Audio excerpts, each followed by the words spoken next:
America అధ్యక్షుడు Donald Trump అమెరికాకొచ్చే అక్రమ వలసదారులను గ్రహాంతరవాసులతో పోలుస్తున్నారు. వాళ్లను తిరిగి స్వదేశాలకు పంపే విషయంలో వెనక్కి తగ్గటం లేదు. ఇప్పటిదాకా వారం వ్యవధిలో 7,300 మందిని వెనక్కి పంపించేశారు. తాజాగా మరో కీలక నిర్ణయం తీసుకున్నారు. అక్రమ వలసదారులను వెనక్కి పంపించే ప్రసక్తే లేదని ట్రంప్ మరోసారి పునరుద్ఘాటించారు. అక్రమ వలసదారులను ఫెడరల్ అధికారులు అదుపులోకి తీసుకుని తరలించేందుకు అవసరమైన లేక్-ఇన్ రిలే చట్టం అక్కడి చట్టసభల ఆమోదం పొందింది. ఆ ఫైల్పై ట్రంప్ తొలి సంతకం చేశారు. అనంతరం ఆయన ఈ అంశంపై తీవ్ర వ్యాఖ్యలు చేశారు. అమెరికా పౌరులకు ముప్పు కలిగించే క్రిమినల్స్ను విడిచిపెట్టమని, దేశం నుంచి పంపించేస్తామని తెలిపారు ట్రంప్.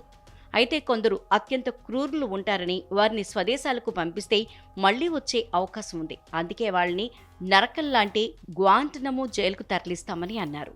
సుమారు 30,000 మంది కోసం అక్కడ బెడ్లు సిద్ధం చేయించే ఆదేశాలు త్వరలోనే జారీ చేస్తా అని ఆయన అన్నారు. క్యూబాలోని గ్వాంటనామో బేలో ఉంది ఈ అమెరికా మిలిటరీ ప్రిజన్. భూమి మీద నరకంగా ఈ జైల్ని అభివర్ణిస్తుంటారు. ఉగ్రవాదుల బందీఖానాగా దీనికి పేరుంది. సెప్టెంబర్ 11 దాడుల తర్వాత 2012లో అప్పటి అధ్యక్షుడు జార్జ్ బుష్ ఈ జైల్ని ప్రారంభించారు. 9/11 దాడుల్లో పాల్గొన్న వాళ్లను అమెరికా ఇక్కడ నిర్బంధించింది. ఇక్కడి ఖైదీలను మానసికంగా, శారీరకంగా వేధింపులకు గురిచేస్తుంటారు. జనవరి 2025 నాటికి ఈ జైల్లో 48 దేశాలకు చెందిన 780 మందిని బందీలుగా ఉంచారు. అయితే 756 మందిని వెనక్కి పంపించేశారు. కస్టడీలో 9 మంది చనిపోయారు. ఇంకా 15 మంది మాత్రమే ఇక్కడున్నారు.